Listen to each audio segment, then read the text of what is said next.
इस्राएल और ईरान मध्य युद्ध स्थिति जो विश्व में देखा पारे तैल संकट अशोधित तैल दर बढ़िया आशंका देखा तैल जोगाण बाधाप्राप्त हो पारे।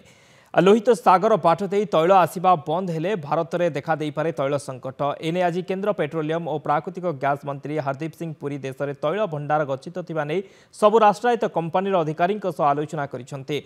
तेज देशर चाहिदा को देखि किछि दिन तैल भंडार आवश्यक अशोधित तैल गच्छित रही। ईरान इस्राएल मध्य युद्ध हेले भारत में तैल संकट देखा देबनी बोली कहिसंती पेट्रोलियम मंत्री।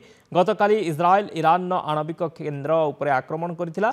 आक्रमण में ईरान सेना मुख्य प्राण हराइथिले। उभय देश मध्य तिक्तता जेपरी आउ अधिक न बढ़े से भारत चेष्टा जारी रखी। भारतीय वैदेशिक व्यापार मंत्रालय पक्षर प्रेस विवृत्ति जारी कहुई कि उभय राष्ट्र आपस आलोचना माध्यम समाधान रास्ता बाहर करंतु।